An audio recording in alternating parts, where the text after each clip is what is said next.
Known as a complex developmental disability affecting communication and interaction, autism is considered a spectrum disorder. Autism and similar disorders affect people differently, but often in the same areas. Lori Bohm's son, Joey, is just one example. Must have been about 2.5.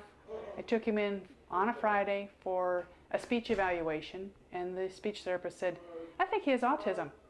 And I thought, okay, it's Friday at 3 o'clock. How do I get this fixed before the weekend? And I didn't.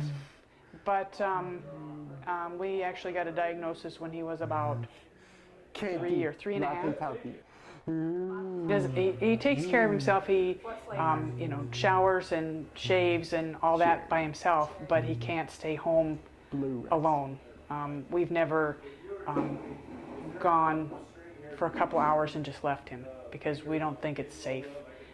If the house burned down, I don't know that he would leave. He has a lot of trouble with communication. I think he knows what he wants, and I think most of the time he understands what people ask.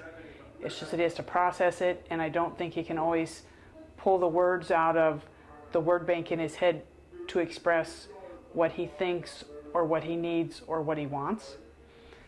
Similar to autism, Asperger's syndrome is another disorder that affects communication and interaction. But like Joey, Leah Graber's brother Cole has more to offer.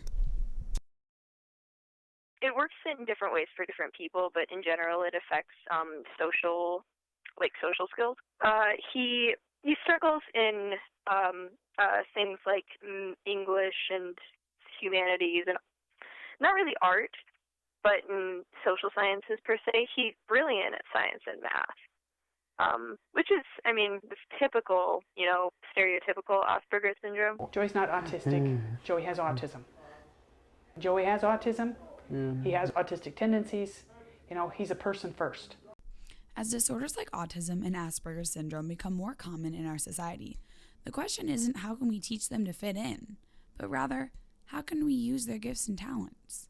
For College Week, I'm Miranda Kane. Students and teachers to know is that you meet one person with autism, you've met one person with autism. We don't tend to celebrate autism at our house.